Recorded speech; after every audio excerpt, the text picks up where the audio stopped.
Welcome in, latest episode of that SEC podcast. I'm your host, Michael Bratton. Go by SEC Mike on the Twitters, but not today, Shane. Today, I'm Gator Mike, and he's cousin Shane, everybody's favorite cousin, who goes by 2 Bits. Shane, what's up, brother? Hey, buddy. Don't you always go by Gator Mike? Yeah, man, the comments are flowing. They're battling in here. Florida Day. I'm feeling pretty good. I even got my beach wear, Shane, because I know Gainesville's not exactly the beach, but I'm feeling that Florida vibes. How about you? Not so much, my friend. In fact, I was on TexAg earlier. I said, if I wasn't on this show, I'd be calling in tonight, but Mike knows that I feel all right. So, hey, I got to give a shout out to my girl. We went out to Buffalo Wild Wings today. I want to ask you a question before we get going here. Is there, like, when you go to a wing place, do you request a specific wing, like a flat or a drum, or do you kind of go with both? Honestly, I don't eat a lot of wings, but no, I mean, I don't really have a specific one. It depends. Why? Well, the only reason I'm asking is because my youngest has, she's always been like a boneless wing kind of girl. You know what I'm saying? You know, you've seen her, you met her, a little bit of a diva, but then we get here and she gets sauce. So like her only 2 requests is that it's hot, sauced, and they're flats. And I've never felt more proud in my life than at that moment when I knew my girl just grew up. And I mean, I don't even do that, but I was like, that's what I'm talking about. And maybe I didn't know if there was rhyme or reason to that. I didn't know if you made special requests. I have always been kind of a drum guy, but I felt less man-like when my daughter ordered a flat. So I said, give me 10 of those, Well, you see what he's doing here, folks. He's already derailed the Gator conversation because he's 3 minutes is gone. We only got 57 left. Well, yeah, proud dad. We're also proud. We're not this man's dad, but we might as well be. Legend JR. Cousin JR has done it again. This time, Shane, even though he's a diehard dog, he's showing up for the Florida show. He's gifted Dawson. Welcome to the family. And not to be outdone, Shane. Not to be outdone. Well, apparently, Horton couldn't hear you, so he's gifting you a membership. Horton, hear you, Shane. He's just gifted the one Eedist. I have no idea how to say that, but the one Eedist. Welcome to the family. Appreciate you guys. Man, what a blessed cousins we got here. You know what? Absolutely. No, it's good to see some family in here. Yeah, JR, he posted and ghosted, He's like, I'm going to go ahead and get this in before and then we get got to this Florida stuff. We got Clint. Shane, he said, great interview with Nuno on TexAgs. Thank you, cuz. Yeah, I missed it, so I'm going to have to go check that one out. Yeah, he started out quick asking me about my weight, and I will say I give David a hard time, but man, I mean, he cares about you. You know what I'm saying? He's one of those guys. He'll reach out and he'll say, "Hey, how you doing?" But he sent me. He's like, "If you want it, I'll send you a food plan." I was like, "Absolutely." And the first thing he sent me was like 3 egg whites, and I said, "Dave, this isn't going to work out. This isn't going to work out. I'll just eat less cereal." What's working out for Cousin Ben, Shane? Hey, cousins, try to catch every live I can. Promise he's a member for 9 months. Cousin Ben, we appreciate you, buddy. Thank you, cuz. Absolutely. Appreciate you, brother. We could BS all day, Shane, and I know you want to. But we got to get into it. Let's get into the Florida Gators, Shane. This is the year. We're back, baby. But real quick, let's recap what happened last year. Even though Shane wants to dismiss all the progress we made, we went 8-4, toughest schedule in the country. That's all anybody ever talked about was what a gauntlet this is. Billy Napier, this is going to be the schedule that finally gets him fired. And after first 3 weeks, that looked 100% like what was happening. But them Gators rallied, Shane, started picking up some wins. I think they should have beaten Tennessee. Oh, Billy got kind of gutless there and did not go for 2 on the road. Would have won the game had they scored there. But who cares, Shane? Because what really happened, they caught fire at the end. eliminated LSU from the college football playoff, eliminated Ole Miss from the college football playoff, and just for good measure, kicked the shit out of Florida State too late at a bowl game, and arguably the hottest damn team in the country. What about it? Yeah, I mean, it was two halves, brother. I was right there with them after that A&M game. I said we got to do something here, and I felt like the Tennessee one. Yes, I feel like that could have helped Billy. That could have helped the Florida Gators kind of launch a little quicker, but bad coaching decision. And that's why we were giving the Florida Gators such a hard time, but being able to bounce back, have that big win against LSU, and more importantly, Ole Miss, knocking a team out of the college football playoffs, that buys you some time. And yes, there wasn't a hotter team in November than the Florida Gators for sure. Yeah. And then speaking of coaching, everybody, Billy Napier, come on, Shade, 59-31 overall in 7 years of coaching as a head coach. But, that's the nicest thing we could say. He's 19-19 overall, 10-14 in the conference. Again, they just had their best season. Yeah.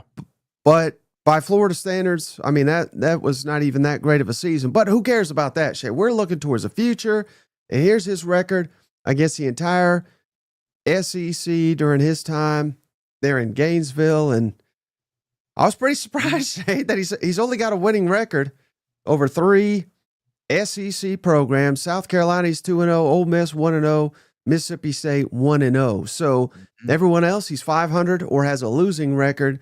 That ain't gonna cut it. I mean, he's the only Florida coach in my lifetime, I feel like, saying that has got a losing record against Tennessee. But again, he can even that score this fall.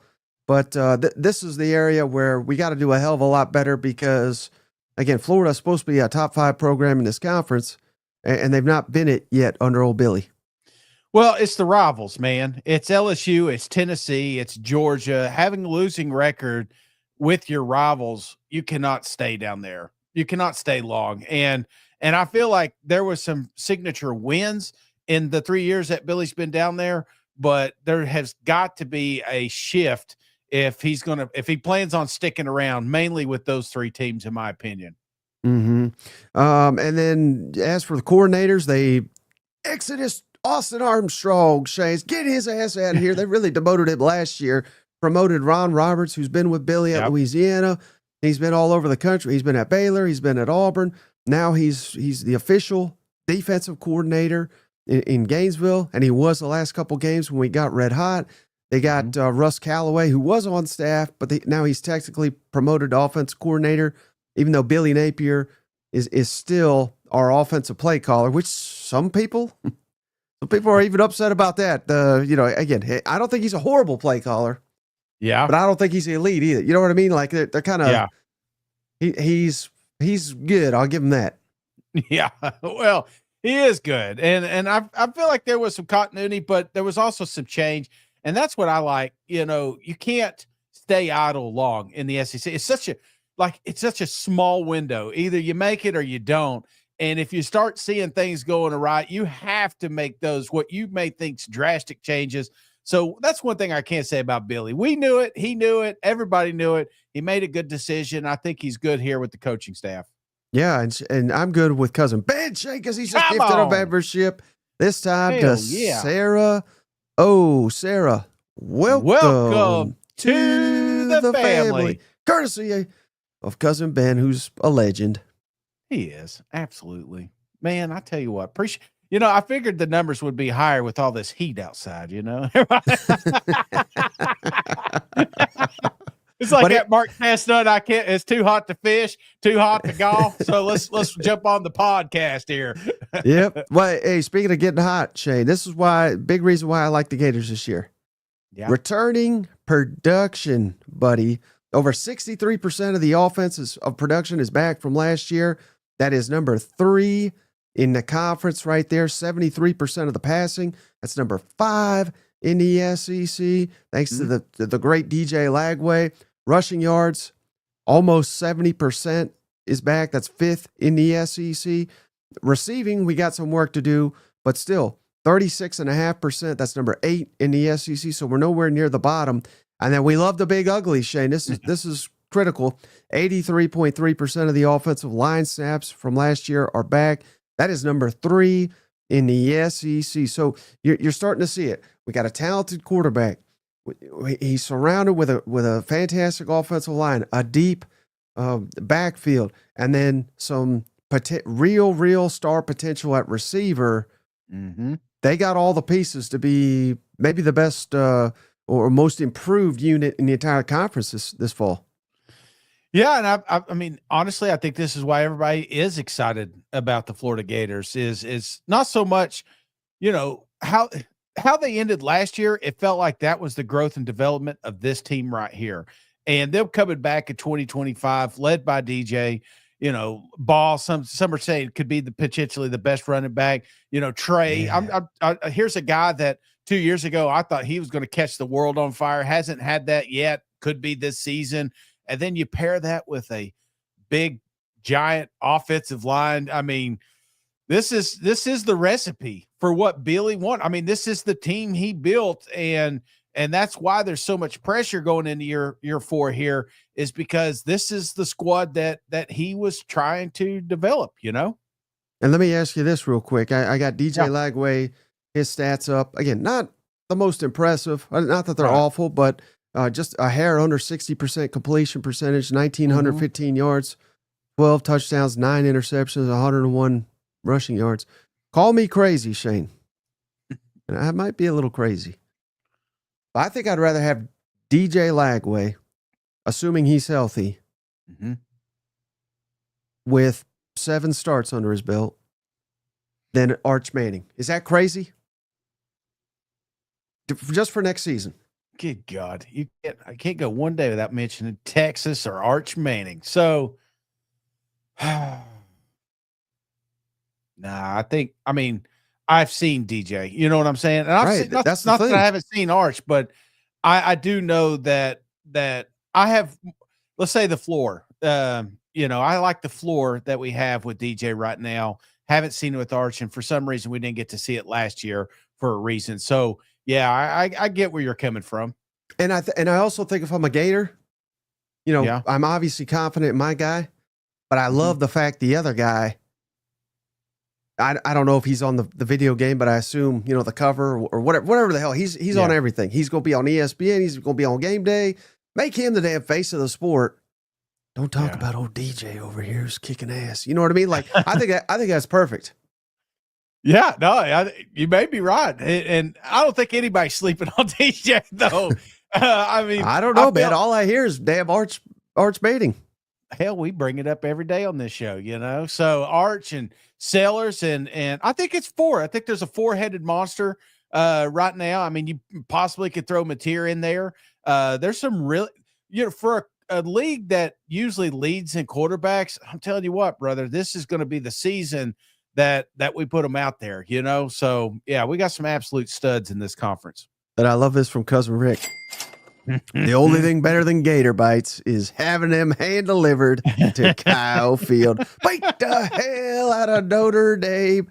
We appreciate you, Cousin Rick. What a guy he is. You know what? Oh, love it. Gator bites are overrated, by the way. I don't know if you ever had them, but I mean, you're doing it because you're playing the Florida Gators, but it's not something you're saying, hey, I can't wait till next Tuesday to eat some Gator meat. I'd rather have some of them chicken wings. You know what? Yeah, absolutely. All right. Now, defense. Again, we're also strong here, Shane. Defensive returning production for them Florida Gators. 64.5% of the defensive production from last year's back. That's number 7 in the SEC. Over 57% of the tackles. That's 7th in the SEC. Tackles for loss. Love this stat. Nearly 72%. That is number 2 in the SEC. Interceptions, over 71%. That's number 5 in the SEC. Passes defended, 59%. That's number 8 in the SEC. And then I love defensive backs that snaps. This is an emerging stat. You want veterans in your defensive backfield, over 69%. That's 5th in the conference. And then, not to be outdone, defensive line, 57%. That's number 7 in the SEC. So everywhere across the board, we're not number 1 or anything, but we've got the frontline guys, we got the secondary guys, we got linebackers, we got at every position, we got key players returning this fall in Gainesville. Yeah, and this is the group that has to take that step, man. I feel like last year's success toward the end of the season, a lot of us were quick to point out the quarterback and the running game, but it was this defense, man. It was this defense that kept them in those matchups. It's this defense that fixed any mistakes that the offense made, and this is one that's got to continue to grow, brother. And I know they got a lot of returning production, and I believe that's why a lot of people are excited about the Gators here, but this is one that for some reason it feels like we haven't put a complete season together since Billy's been down there. So these guys really got to step up this year. Hey, I want to highlight a comment real quick, Shane, from Liquid, big Florida guy. If you don't like gator tail, you're cooking it wrong. So maybe we just don't know how the hell we're to cook it. You're probably right, man. Because to be fair, I didn't cook it. I've never cooked gator in my life. Now I have ate, obviously, a lot of it, but it usually results in the loss. So maybe I should stop eating it. Maybe it's bad luck. Horton Ears, you says, why is DJ Lagway not at the Manning camp this year? I was not aware of that, but I mean, it's clear as day to me, Shane. The Mannings are scared. Just scared. I mean, we weren't invited, so I mean, I'm not upset. Now, this is one program, Shane, didn't hit the transfer portal pretty hard. 7 guys transferred in, 20 transferred out. But the fact that they didn't bring a bunch in, it wasn't because they couldn't. It's because they were, they got all this returning experience. So what do? We bring in a guy like J. Michael Sturdivant, Speed Demons from UCLA.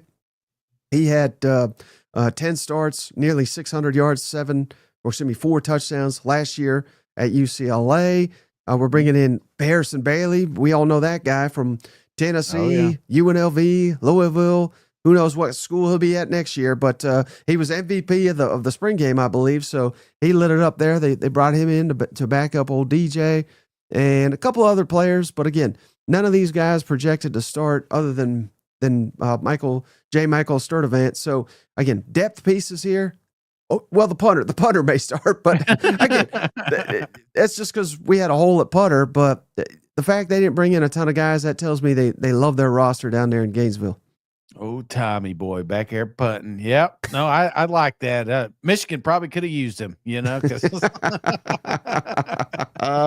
and then real quick recruiting, the number 10 recruiting class in the country, 7th in the SEC, but some star power, Shane. Number 6 receiver, Vernell Brown. Number 8 receiver, Dallas Wilson. They were both 5 stars, and Dallas Wilson, he sounds like $1 million. He may start this year. He caught like 20 passes in the spring game. He was insane. And, just the number 6 corner, Ben Hanks. So tons and tons and tons of talent coming to Gainesville. That I've been very negative on Billy Napier. I'm, just being honest. I call it like I see it. But the man can identify and recruit and quite frankly, develop talent. So talent, not going to be an issue. This is his best team in Gainesville this year. Well, and that's why there's no excuses this year. I feel like we kept kicking the can like, hey, let's give him one more season. No, I feel like this is, I hate that word last dance, I don't want to dub that, but I do feel like this is the last chance, if you will. Okay. That? Yeah, I liked it a lot. All right, let's get to the projected offensive depth chart. And again, what's critical here, Shane? Not a lot of transfers. Again, and a ton, absolutely a ton. The returning starters are bolded here. Dang near every position outside of right tackle, who he played 13 games last year and 3 starts, and a running back who's maybe the breakout star in the entire league. The rest are basically returning starters. So I love this offensive line. Number 1 position group on the offense, Shane, Jake Slaughter, center. He was an All-American last year. He's incredible. Austin Barber at left tackle's got 26 career starts. Our left guard has got 13 starts. Harris. Damian George, our right guard's got 10 starts last year, 0 sacks allowed. The only guy not a starter was all he was, Shane, was all SEC freshman, Bryce Lovett last year. So again, this is what Billy Napier wants to be: ground and pound, physicality, run the ball. Remember, he doesn't want to beat anybody by 10 points. He wants every game to be a 3-point win. How do you get there? You chew up the clock, you run the football, and I think they're going to be able to do it with this dominant offensive line. Oh yeah. Well, that's why I'm saying I was like, he built this team. He built this roster exactly the way he wants to play offense. And, it's set. You know what I'm saying? The pieces are in place, and short of injuries, which, I do worry a little bit about the depth here with the Florida Gators, but if, little lady luck on your side, Florida Gators could win a lot of football games this year, Mike, mainly because of those big uglies up front. I can't say it enough. We don't get to talk about the offensive linemen much, so right, bring it up every chance I can. And then basically all the rest of the positions, Shane. I mean, I'm splitting hairs here, but next I'll go receivers, tight ends with Trey Wilson. We've seen him; he's phenomenal. Khalil Jackson's back. The transfer Michael Sturdivant, and then emerging talent like Dallas Wilson, Vernell Brown, the 2 5-star freshmen I was referencing. They got Aiden Mizell back. Tony Livingston's played a lot. Tank Hawkins. I mean, we're deep at receiver, so that's and tight end, starting tight ends back. So I'm going that position group. But again, splitting hairs here. Quarterbacks next for me, because thanks in large part to DJ Lagway. We got Harrison Bailey transfer in. We got Aiden Warner, who started. Of course, he got his ass kicked against Texas, but he started last year. So again, we got 3 guys with starting experience at the quarterback position. That's basically unheard of in today's college football, and a promising 4-star true freshman. And then last, and this is a heck of a group, Shane. So I'm not saying they're bad by any means, but I put running backs last, and that is considering I believe Jaden Ball. Maybe I've already said I think he leads the SEC in rushing touchdowns this year. That's how good I think he could be. Jacoby Jackson's back, Trey Webb's back, Katie Daniels, and Anthony Rubio. He's the son of the politician man who he scored a touchdown in the bowl game. That's why the only reason I mentioned him. Yeah, that's like what was it, Kirby Smart's boy or something? No, who was it? Not Kirby, but Muschamp, maybe? Yeah, Muschamp. Yeah, he got out there on the field. They got all excited. No, I like these kids getting out there, whatever. But I think the running game is going to really shine at the end of the season. This is going to be a run-first football team. And a lot of that, I think we'll lean back at the end of the season and talk about how great that running back room is. But it's just, I believe, a product of Napier's system, Yep. All right, now let's get to the projected defensive depth chart. And again, not a lot of transfers, right? And a decent, not as many as the offense, but a lot of returning starters here, Shane. And this was a little bit tougher. Position groups, which one will be the best? I went defensive line because Tyreek Sapp is awesome. Caleb Banks made the decision to come back. He could have went to the NFL. So we got 2 outstanding defensive linemen back and a ton of guys, Shane, that have played. Jamari Lyons, Cameron James, LJ McCray was a 5-star 2 years ago, I believe it was. So a lot of depth. DeAndre Robinson's another one. We got a lot of bodies we can throw on the defensive line. So it's more of a depth play for me than anything. Defensive backs, they're second in my mind with starters Jordan Castile and Bryce Thornton back. Both those guys have played a ton of football. Sharif Denson, Dijon Johnson, Devin Moore, and name to know, Cormani McClain. He was the guy that went play for Dion at Colorado. Dion kicked him out, and he came back to Florida. And he's an elite talent. Is he committed to the game? By all accounts, down in Gainesville, he has been committed to the game. So he's just a damn diamond that they're ready to put on the field to see what he can do. And oh, by the way, Shane, number 2 safety in the country, Drake Stubbs, true freshman. So loaded in the defensive backfield. And then last but not least, linebackers. I think we're pretty solid there with Pup Howard back as a returning starter. Yep. And 4 guys that have played all around him. So again, a very experienced defense here. I like this unit as well. Here we are, Mike. 24 minutes in, I'm starting to like these Gators more. Just sit back and let you do your thing. All right. So again, we're absolutely loaded. Not loaded, but best team yet. Best team I think they've had. Yeah. Yeah, for sure. And we're strong on special teams too, Shane. Trey Smack, the kicker's back. Mm-hmm. What'd he do? Oh, just 18 of 21 field goals. Yeah. He kicked a 55-yarder against LSU, a 53-yarder against Ole Miss. So he's got the range, he's got the accuracy, consistency. And Tommy Boy back at punter, I'm not seeing any holes here, except maybe the biggest hole of all, Shade. And again, this has all been positive, right? Can they all get on the field at the same time? No, not that. Much bigger problem. What? Can Billy Napier coach you to some wins? Because again, it's kind of silly to sit here and say, "Oh, a guy can recruit, develop, and all this," because he can. Mm-hmm. But I'm not convinced he's a elite. I know he's not an elite coach. I don't know if he's even a good coach or a very good coach. You know, I think he's good. I'm trying not to be too harsh on him, but check out some of these stats, Shane. When he was at Louisiana, completely different universe, I know, but he was 16-3 in one-score games. These games that he likes to play. Dominant, and won 11 in a row to end his tenure there. So he was winning damn near every one possession game, right? Mm-hmm. His very first game at Florida was a one possession win, and it was one possession game, and it was a win over Utah. Since that time, he's 4-7 in one score games, and he's lost 12 out of 38 games he's coached. 12 have been double-digit losses at Florida. Every year, he's got 4 double-digit losses. I don't know that Steve Spurrier had more than 4 in his damn career. You know what again? And not every coach can be compared to Steve Spurrier, but again, it's night and day different between an elite head coach and someone that is a good recruiter and can get guys to campus. I think the biggest question mark is old Billy Napier and just how good of a coach he is. And honestly, it's why I get such a hard time with the Florida Gators. They think I hate them.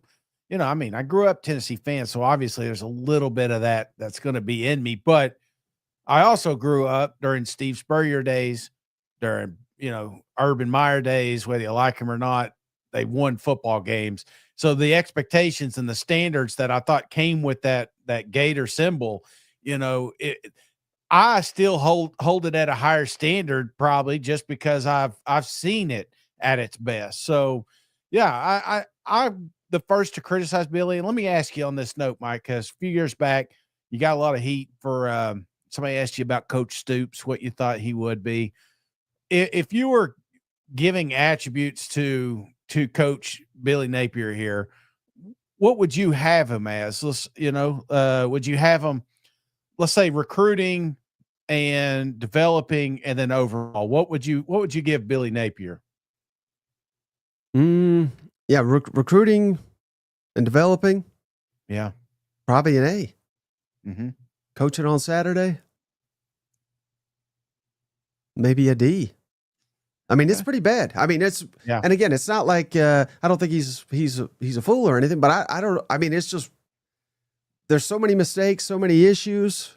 How many times can you run out 10 guys on special teams in critical situations? It happens time and time and time again. Yeah. I mean, remember last year we were making. I mean, everybody was. They had a mat for them to stand on, and they were still doing it. They still were sending too few men out there. You know what I mean? So, and even Liquid said in the comments, I don't know this is 100% fair, but now that we've seen DJ Lagway, maybe it is. A lot of fans say, well, why the hell is Graham Mertz starting over DJ Lagway? So, I mean, for every good thing, there's a negative too. So, yeah, I don't know. Yeah. So, so averages out to probably a C coach, to be honest with you. Yeah. Overall, and that's not good enough to win you. Because again, best Florida roster, right? It's still not as good as Georgia's roster. Right. It's still not good as Texas roster. That's who you're supposed to be. Mm-hmm. So how do you close that gap? You got to have an even better roster if your coach is not as good as Sarkisian or Kirby Smart. And that's the way I look at it, man. I feel like, a guy like Lane Kiffin is a good coach. Sarkisian, good coach. If you gave Sark that team last year, the Florida Gators, would they how would they have finished? Would they be a playoff team? Would they have more wins or more losses? And I think you find yourself an extra victory or two in there because prime example, the Tennessee game. Tennessee, that was a coaching decision, a coaching mistake that led to a loss. And, there was other things in that game that led to Tennessee winning, but ultimately I felt like the momentum shift and the way they joked it off on the sideline, man, they're just high-fiving and having a good old damn time. And then Florida Gators end up losing that game. And we're, as a Vol fan, extremely grateful that Coach Napier couldn't coach in that environment. So yeah, I'm right there with you. I just wanted to get your input. And then the only other big question, and I've talked about this all off season. I'm trying not to have bad mojo, and I have no new information, but the health of DJ Lagway. I mean, again, that looms over everything. And I know there's a video of him throwing the football, right? Right. He was throwing it like 10 yards. That's not even the issue, as I understand it with old DJ. It's pushing the ball down the field. He's had the same injury in high school. Now it's a reoccurring injury. And then he also got hurt in the Georgia game, which was totally unrelated. But again, this is football. Injuries happen, right? So is he injury prone or are these freak accidents? I don't know. But that hinges over the whole thing. And you had me thinking, because you've been hammering home this all off season. And I think it's a fair question. Let's look at the schedule. How in the hell could this be the best team under Billy Napier? They just won 8 games. Why is Vegas saying 6.5 over under?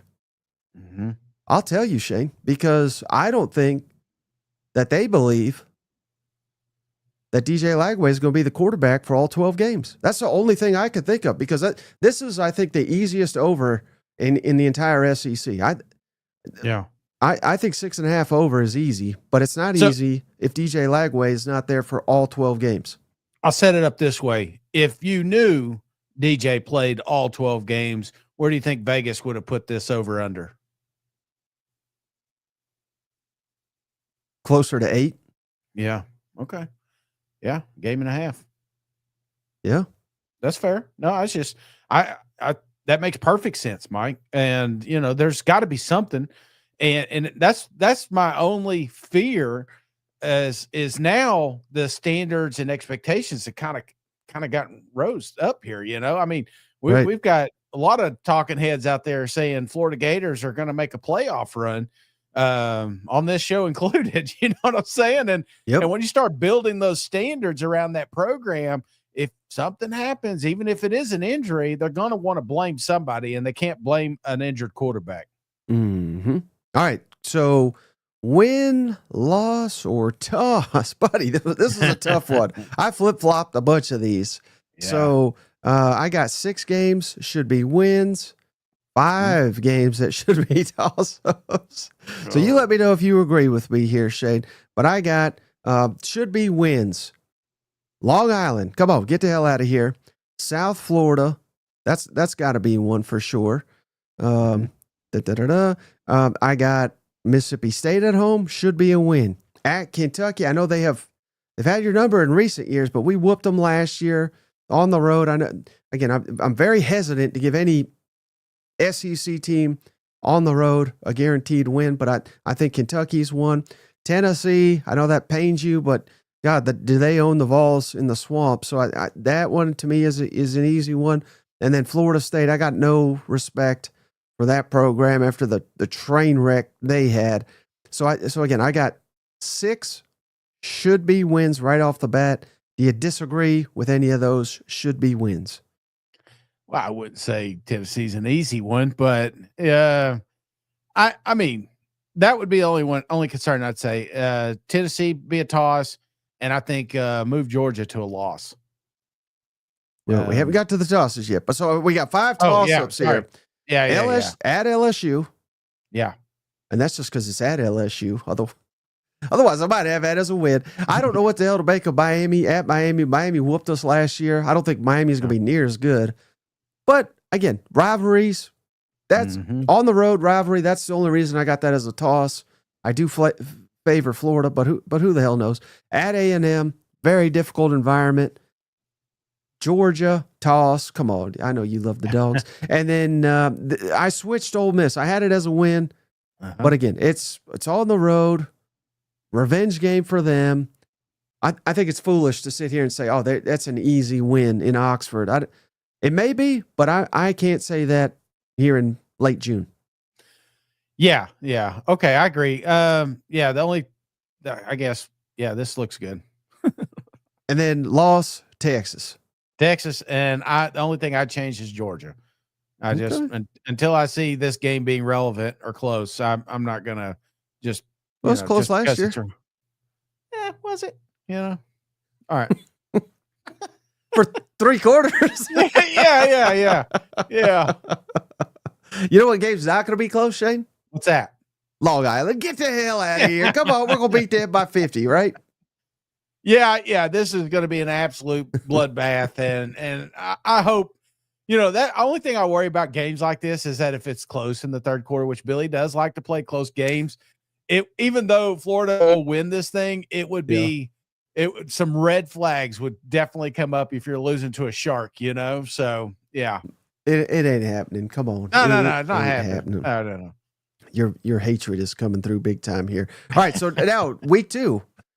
I don't necessarily think this will be a cream puff. Remember, this is Alex Golish, head coach here. Yeah. They run the Heupel offense, and they have a quarterback that's pretty decent, for that level. I'm not saying he'd come into the SEC and dominate or anything, but remember they pushed Alabama for 3 quarters. Then they got blown out in the 4th quarter, and that's what's going to happen in this one. Come on, South Florida, get your ass kicked in the swamp. Maybe if this was in South Florida, I could see him being competitive, but no, that's a cakewalk. Yeah, but it's a scary game. You cannot overlook this thing. Ask Nick Saban about this team. There's right. These guys can find a way to stay in football games, and if you're caught looking ahead to LSU, that could be a problem. I don't think it should be. This should be 2-0 for the Florida Gators. And I will say, the only thing I'll say, and again, I know this is Florida. We're trying to stay on the Florida narrative. Yeah. But that's a game for Alex Golish. Mm-hmm. If somehow, some way you win it, you punch your ticket to be the next Kentucky coach, the next, Mississippi State coach, or, whatever. I think he could punch his ticket to the SEC or ACC or what have you. If so again, that makes it slightly dangerous to me. Yeah, absolutely. He's looking like at Willy Wonka, looking for that golden ticket. Exactly. Florida could be that golden ticket. Well, speaking of golden ticket, Shane, next game, Florida at LSU. Yeah. And man, what a game this could be. It's a huge rivalry game. Last year, Florida snapped the streak. It was a glorious win, and I would argue their best win under Billy Napier, perhaps. Yeah. And I'm not a big believer in old Brian Kelly, the old Lucky Charm up there, and LSU. I think there's a lot more pressure on Brian Kelly in this football game after losing to Florida, getting it at home. This game's personal to Billy Napier. Remember, he was at Louisiana. He was interested in the LSU job. Yep. They didn't even consider him. I bet that felt good last year when they whooped LSU's ass, Shane. So, again, we always forget to say this. Should always lead with this. These are best case, optimistic. Yeah. Maybe a little bit of homerage here. Having said all that, Shane, I think it's a loss. Just because it's at LSU. They've announced it as a night game. I think Florida can win that game. I really do. But I don't know. Especially, Shane, if LSU loses to Clemson, which I don't think that is. I don't think that is like too unrealistic. Hell, they haven't won an opener since 2019. Mm-hmm. This could be the season on the line, perhaps, for LSU. So I think they'll get it. I think they'll get it, but just barely. And again, highlighting those rivalries, man. This was a big win last year. Makes this game a little more exciting to watch. You think about prime Florida LSU, thing usually ended in the 4th quarter with some kind of chaos. Something went wrong for one team and right for another. I'm not expecting anything different this one. It's going to be a dogfight, but I feel like there's another team down there in LSU that's also fighting for kind of that same thing. And it's a little bit more personal. I mean, don't forget how this is the infamous Coach Kelly yelling on the sideline and the mean faces. You know what I'm saying? This is a personal football game to him as well. And if it were at home, I would honestly, I think I would favor Florida Gators. But since it's going to be down there, I'm going to give LSU the victory there. So Florida gets their first loss here. Yeah, and I'm trying to look it up. I think you probably don't know this off the top of your head, although you probably should, Shane. You have any idea the last time Florida won in Baton Rouge? I've asked you this before, and it's Tennessee related. Is the reason why I say you should remember. Florida won 2016. Yep, that's the last time Florida won in Baton Rouge, goal line stand. Yeah. So again, this is that's got nothing to do with this year's game, but there's always some mojo there. So again, could it happen? Sure, I think it realistically could. Florida could come out of there with a win, but it's a tough ask. Now, if you get up off the mat, Shade, next week at Miami. Yeah. Speaking of bad coaching, you seen this damn Mario Cristobal? What an idiot he is. He's a guy that didn't take a knee when he could have and could have put Georgia Tech away. That guy's a damn fool. Now he's an elite recruiter, and it helps he's got Miami money. Yep. That's what's really recruiting down there. But, this is not going to be an easy game by any stretch. I put it as a toss for a reason. Miami is probably, between them and Clemson, those are probably the top two most talented teams in the ACC. So, again, that's probably good enough for about 10th in the SEC. But, they're at least on the radar here. So, again, solid roster. Carson Beck, though, not a believer. Still haven't seen him throw the football. We'll see how rusty he is. He lost all his receivers, Shane, and he's going to lose a game come Saturday. Come on, give me the Gator. And I updated my LSU. I originally had it as a win, but I'm changing it to a loss. So that's misread. But I mean, that's how close I think it could be, Shane. But 3-1, I think is a hell of a start for Florida. Well, that's I'm going back and forth. I'm kind of going with this one because if the double cousin curse happens and LSU ends up winning that game for some miracle, I feel like there could be a problem with this Miami game. It's one thing to be undefeated going to it. I believe Florida Gators just steamroll the Hurricanes, but if you're coming off a loss, that could change a few things. So I think this is a tight football game, but I think Florida gets it right here. So give me a victory for them Florida Gators. And I think there's, again, I don't know how much this really plays, but for me, there's a sense of urgency too. Yeah. Because we got Texas coming up. We got at A&M. Yeah. If we lose to LSU, we lose to Miami. The wheels start coming. You know what I mean? So exactly. Again, this is a huge one. All right. We get 2 weeks to prepare, Shane. And on that note, we talked about pivotal stretches. And we're right in the middle of it for I think Florida Gators. It's right now. You got to capitalize because if you don't, then those games that you penciled as wins or potentially tosses at the end of the year, they become losses. So, I'm right there with you, brother. Big bye week too. Yeah, so 2 weeks to prepare for old mighty Texas. Mm-hmm. God's gift of football here, Arch Manning here. I'm trying to see Texas. Man, Texas gets a bye too. I mean, does Texas get every break in the damn SEC? They're getting a break on this one because they'll got 2 weeks to prepare. But this will be the most. I don't care if they're playing Ohio State. They're playing at the crack of dawn. It's not going to be too rowdy up there. Yeah. It's going to be rowdy as hell down in the swamp, Shane, because this could be the signature win of the Billy Napier era. If they can beat Texas at home, I think Texas will cruise. We've already gone back and done that fall camp preview. Go check it out if you missed it. But I think Texas is cruising into this thing undefeated. So there's pressure there. Got Arch Manning. We got DJ Lagway, perhaps the two best quarterbacks. I know Lenore Sellers would disagree with that, but perhaps the two best quarterbacks in the conference. I mean, this could be one hell of a game, Shane. I'm giving it to Texas. Come on. I mean, I think they'll be a little bit too much, but I think it's a one-score game, and that's right where Billy wants them. Well, you're talking about Texas. What is that when you're like a singer and you have a list of things they need to have ready for you, like just red M&Ms or something like that in the dressing room? They have these little list of, I guess, kind of like request, if you will. And Texas is like, yeah, we'll play Florida, but we want Sam Houston first, and we want a bye week before. And they're like, all right, we'll make it happen. Excellent point here too, Shane, from Big Gator Chomp. He says this will be Arch's first SEC game. Something to think about. But, again, I mocked Ohio State. I will always mock Ohio State. Yeah. I think the fact that he's opening at Ohio State. Yes. I think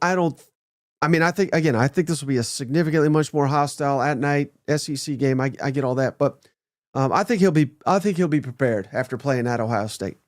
Do you have Texas schedule real quick? Mm-hmm. I mean, we can't go through a preview without talking Texas.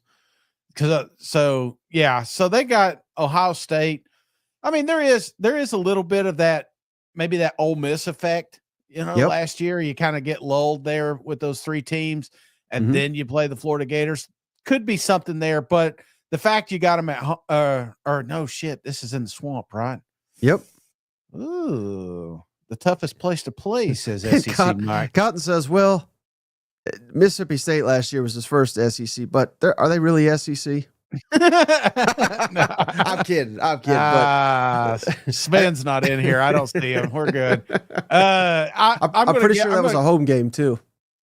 I'm going to give this one to Texas. But this one could be close, brother. I keep saying that. This is one that who does it mean more for? And Billy, ultimately, this is a must win if that scenario plays out. So yeah, must win, but I think Texas has too much for him.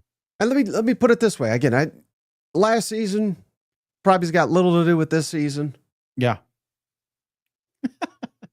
But you asked me, tell me this, Shane. What would surprise you more? And I'm trying to put you in the mindset of last year. Okay. Ole Miss had just whooped Georgia's ass. Yes. And if they beat Florida, they're going to the college football playoff. Yes. I mean, I thought Ole Miss was going to win that game by 2 touchdowns. I thought they'd kill the Gators. I did.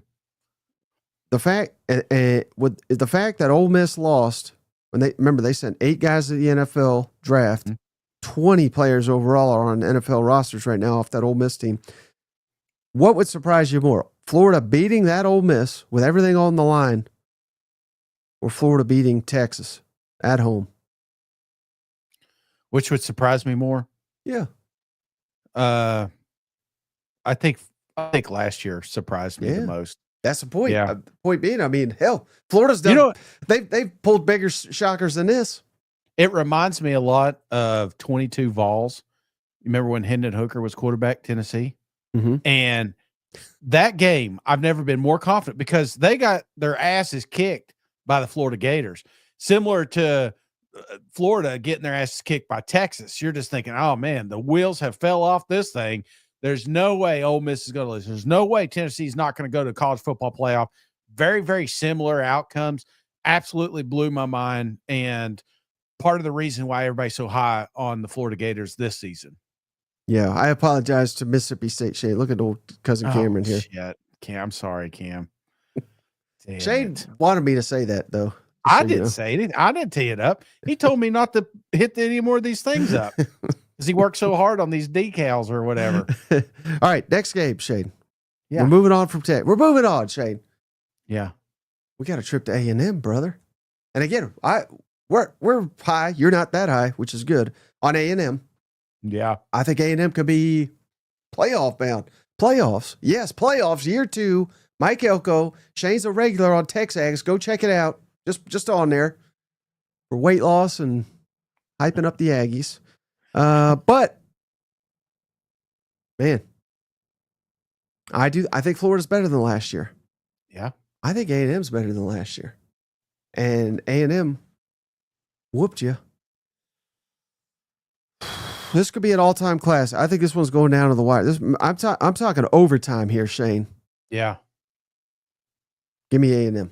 I think that's too tough, especially if Texas whoops you, which and maybe not whoops you, but physically beats you. We're talking LSU. We're talking rivalry. Miami, rivalry. Texas, A&M. I mean, the Gators are going to be beaten up, I think, going into this game. Yeah. I agree with you. I mean, it's a shame they're not playing UTSA because they're not beating any Texas teams next year. So give me another loss here with the Texas Ag. I just, again, off of last season, I just think these teams pair well. And everything that we talk about is really good for the Florida Gators. I feel like Texas A&M is great at slowing down and shutting down. This is going to be the defensive line. I'm not saying I'm worried about the Florida Gators front, but it is a little thin. And by God, Aggies are going to run right in the middle of it constantly. And then you're going to try to contain Reed. Yeah, that it's just a recipe for a bad game. Now, can they win it? Absolutely. I think any given Saturday, these teams can, Florida's the ultimate coin toss. Some of these, even in best case scenario, I'm like, I flip a coin. If it's heads, yes, they win. If it's tails, they lose. I have to make the decision. I feel like Texas A&M has, even optimistically, a little too much. And the fact it's in College Station, I'm going to give them another loss here. And I think, Shane, similar to, I'm trying to think of a game, Tennessee, Alabama last year. Yeah. I could see the winner going to the playoff. Oh, yeah. And the loser, maybe that's the game that cost them the playoff. Mm-hmm.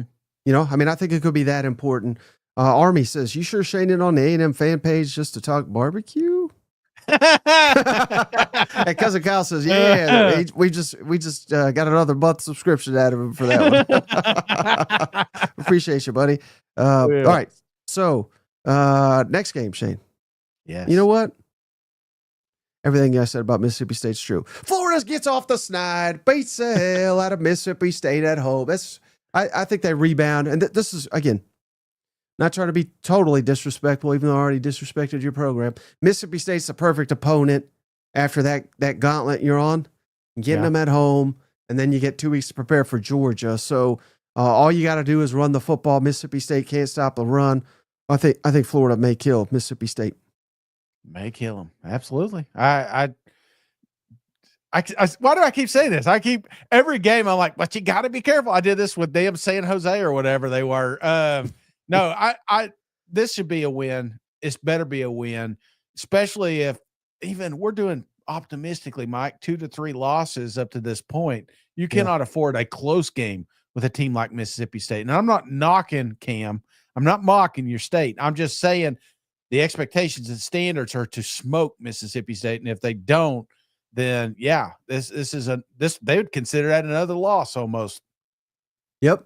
All right. So then, huge game. I know you got no respect for Gators playing them Georgia Dogs, Shane. I do.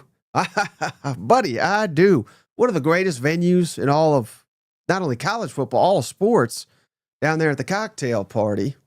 World's largest, I hear it. Florida, Georgia. Georgia's been dominant here lately. But I got a feeling, Shane.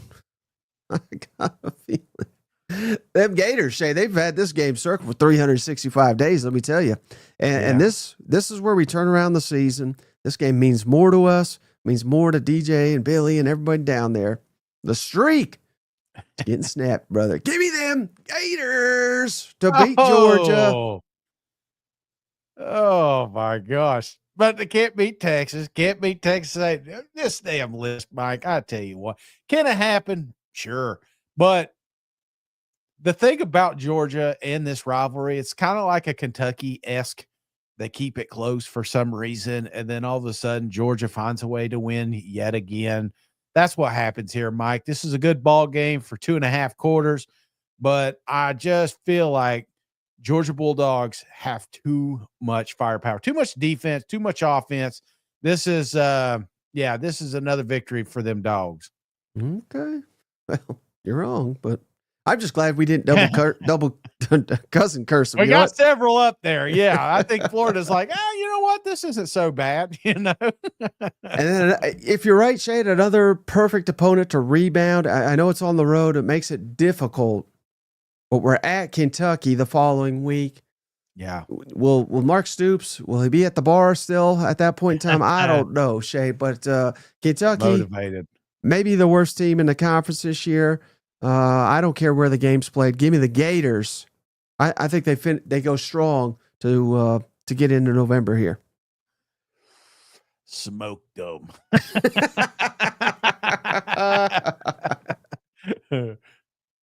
Oh yeah, it's a loss. Yeah, okay, it's a loss for Kentucky. Yeah, no, this is a big one for Florida. I do miss when this game was fun to watch. You know, this was one of my favorite games early in the season. It's really kind of lost its luster here lately, but definitely. Yeah, who knows? Stoops. I mean, this may be one whoever loses their job. You know what I'm saying? I mean, that could be real potential here. But I do think Florida beats them. I think the worst thing that Billy Napier has said or done in time and Gainesville, and there's been some lowlights, was saying, you know, he got his ass kicked by Kentucky. He said, you know, that program over there, that's who we want to be. I mean, I can't believe Florida didn't fire him that day. You know what I mean? So he can never lose to them ever again after making that comment. You know what? Do you think he wakes up in the middle of the night just like, what was I thinking? You know, I say some dumb stuff too, man. That was worse than damn haters in the basement or whatever the hell he said. You know what? Yeah, all the basement kids there in Florida. Well, speaking of haters, Shane, Ole Miss hates Florida these days after that. So we're hitting the road. We're going to Oxford. Man, this could be an all-time classic. Again, you want to look at the schedules. I know we haven't been deep diving on these other teams so much. We actually did the Ole Miss preview already, so go check it out if you want. But there's very few games up until this point where Ole Miss is going to be an underdog. Maybe 3, maybe as low as 2. So, you know, Ole Miss, they could be, I don't want to call them a sleeping giant, but they could be sneaky good when them Gators come into town, Shane. But what have I been saying all show? Florida's better. I think Ole Miss not as good. Who won last year? They're going to win this year too, Shane. I don't care where the game's played. We're whooping their ass. Lane Kiffin wish he had the Florida job, but he unfortunately, he's got the Ole Miss job for him. Yeah, and I'd like to agree with you, Mike, but the fact you beat them last year makes this one a little bit more personal for old Lane Kiffin. I'm imagining he's got a list. It's Coach Kelly, and then Coach Napier. That's the list right there. And Coach Stoops followed third, probably. You know, any Tennessee fan he comes across. But this is going to be a personal game. This is going to be a tough football game. And I believe that it's really going to dictate based on current outcomes. So if you've got a Ole Miss team that's fighting for a playoff spot, that could be dangerous. If you got a Florida Gator team that's fighting for a playoff, they could be a dangerous team. So I'm trying to pick which one do I think would be doing that. But as a Florida optimist, I'd have to say they're going to get that game. You know, even though Lane Kiffin, you know, has put together year after year 10 9-win seasons. I mean, he's the success is following him.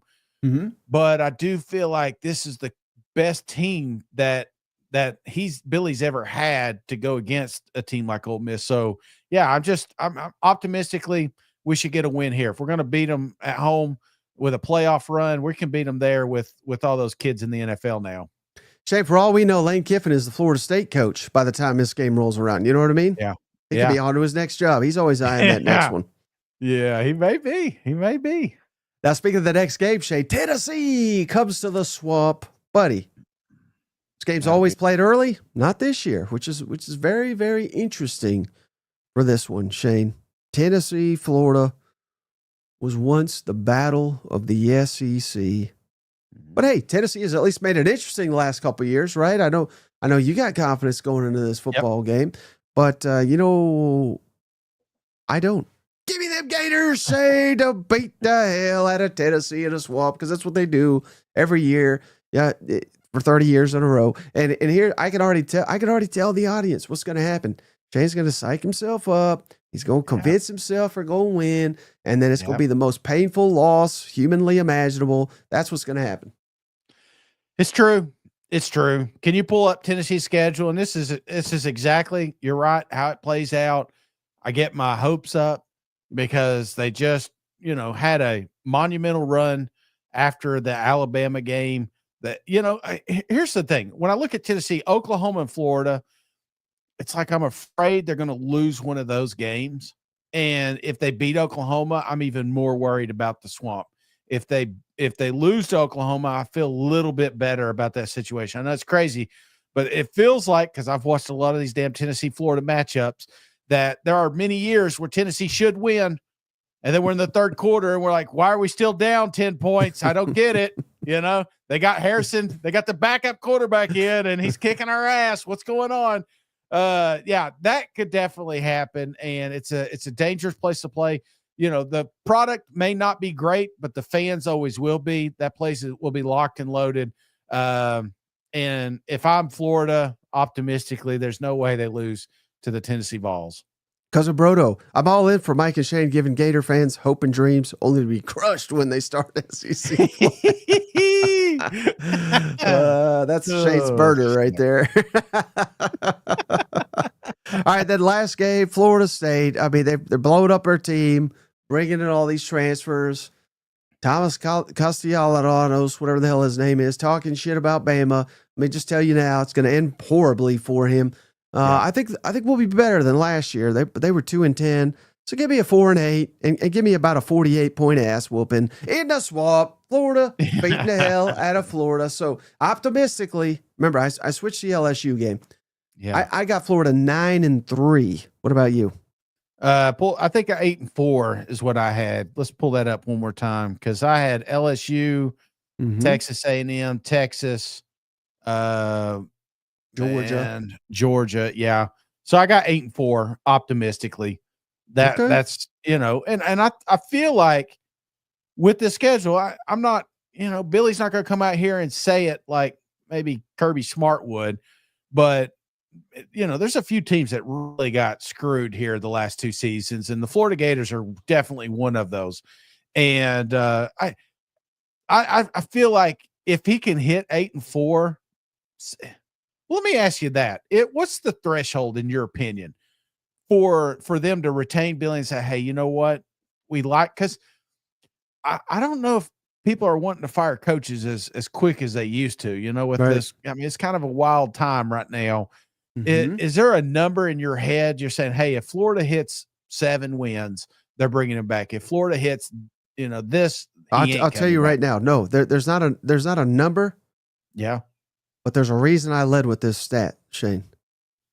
Billy Napier's got 12 double-digit losses. He's only been there 3 years. That's 4 a year. So if he's getting absolutely hammered by Texas, let's assume, Georgia, let's just assume, I'm just picking the best teams. Yeah. Let's say at LSU, if you're right, let's say LSU is a borderline playoff team. And literally anybody else. I don't care if it's Florida State, Miami, at A&M, at Ole Miss, Tennessee. If he gets his ass kicked 4 times, I don't care if they go 8-4. Fire his ass. Right. This is Florida. Now, if they go 7-5 and, they're losing them all by 3 points because they got the damn toughest schedule in the country, I'm probably bringing them back. Does that make sense? So again, it's not the number. It's how they look on the field. And if they're competitive and they don't have to be competitive at all the games, because again, Steve has got them. I think he's got them 26-0 this year. I mean, Texas may be that good; they could blow you out. Not that they should, but they could. Maybe Georgia. What if Georgia's the best team in the country? What if they beat you by 20 points? I'm not saying you turn around and fire Napier. You go 10-2 with 2 blowouts, but we can't be having 4 blowout losses. This is Florida. They don't even hang division banners up. they're trying to eye the national championship, and you got to coach a third of the season getting his ass kicked. Hell yeah! Keep going, Mike. Keep going, baby. So again, 9-3 optimistically. This was really hard for me too, Shane, because there's so many games to pick from. But most important games, again, for Florida to have a good season. We could throw Georgia up here. We could throw We could throw Texas up here because hell, you beat them, you're having one hell of a season. But I'm trying to say, I mean, Shane's asking, and Shane's not alone, but people are asking, how does Billy keep his job? These are the games I think they got to win. Mm-hmm. And here's the bad news, Shane. They're all on the road. At LSU, to me, because it's early in the season. At A&M, I just told you, I think the winner of that game could make the playoff because again, it could be like a crossroads type game for both those programs. And I'm throwing in at Ole Miss too. Ole Miss I had remember I told you this as well. I had that as like a sure win, but then I was thinking last year on the road, I mean, that's not going to be easy. If Florida has a winning record against these three teams, even if it's just 2-1, I think they're having a hell of a year, and they're probably going 9-3 at worst. Mm-hmm. Yeah, I like this. I think this is the only one I would probably change is the Ole Miss and the Miami game, just because it's okay. It's that 3-4 game slate that they just got to have success, or I believe when you get to an Ole Miss or a Tennessee later in the season, you know, what is the team like at that point? You know, do we start having some depth issues, you know, injuries or things like that? You've got to get these coin toss games early, and hell, they're probably going to be underdogs in a few of these. So that we got to pull off some upsets. 6.5 is unacceptable in the swamp, man. Yep. All right. Last thing I want to ask you. Yeah. And you got Billy 2 feet out the door already. So I'm going to swing it the other way, brother. Uh-oh. If they go 9-3. Yes. Which again is what I'm saying. Hell, they could do better. But let's say they go 9-3. Does Florida deserve, or maybe deserves the wrong word? How again, I like going with the 1 to 10. 1 being low, 10 being high. If Florida goes 9-3. Yeah. Do they make the playoff? No. On a scale of 1 to 10. Texas yeah. could be number 1 in the country. Georgia could be number 2. Yeah. You know, at LSU, what if LSU's number 5? You know what I mean? Like, I think you put them in if it's a scenario like that. I going off last year's committee, which we're all going to hate at the end of I feel like there's some tough conversations that had behind closed doors this offseason. Right. I truly believe there's going to be a little bit more leniency for SEC losses, but I think the only way the Florida Gators do it, because they got a tough schedule, there's going to be a lot of top 25 teams on here, is 2 of them especially need to be early, like an LSU, like a Miami, like a Texas, even an A&M, you know, but you can't afford to lose to Ole Miss and Tennessee. You're not getting in because, you know, those guys are such short-term memory loss. You're going to have it by November 1st, in my opinion. Yeah. Like, so let's say it's LSU, Texas, and Miami. Yeah. Miami wins the ACC. LSU and Texas play for the SEC championship. Yeah. I put Florida in. If they're beating Georgia, they're beating Tennessee, they're beating Ole Miss. Beat Georgia, like first-ranked Georgia, and then a ranked Ole Miss, probably a ranked Tennessee. Yeah, you can make a strong case of why they should be in if they caught fire, but just don't lose 3 games, Mike. Lose 2. Yeah, well, 2, you're a lock. You know what? Absolutely, brother. All right, so hey, you suffered enough. Tomorrow we're going to do Tennessee just to cool that pain for you. You know what? 2-hour show. Be there. Anything else, brother, before we hop off the line? Kyle sent one. I don't know if he's still in here, but he said if we ever go down there, he's going to cook us some barbecue. I did want to ask you, Mike, if you go down and you're eating barbecue and you have all the meats, that any type of barbecue meat that you can have on your plate, what's your first bite? Are you going brisket? Are you going barbecue, pulled, a butt, or are you going? That's an impossible. What's your first question? bite? You know what I mean? Yeah. Probably my favorite is like chopped brisket. I really like chopped brisket. That's good. But you know, if I'm down there in Texas getting real barbecue, I also love, first thing, I always got to dig into. They have like jalapeno sausages. Okay. So you're hitting an appetizer. Yeah, I could do that. I think you work your way up is what you're supposed to, you know? Maybe like a burn in or something, you know? Right. Just pop a few of those bad boys as you're waiting for your brisket to get sliced. Okay. All right, let's get off here and eat something.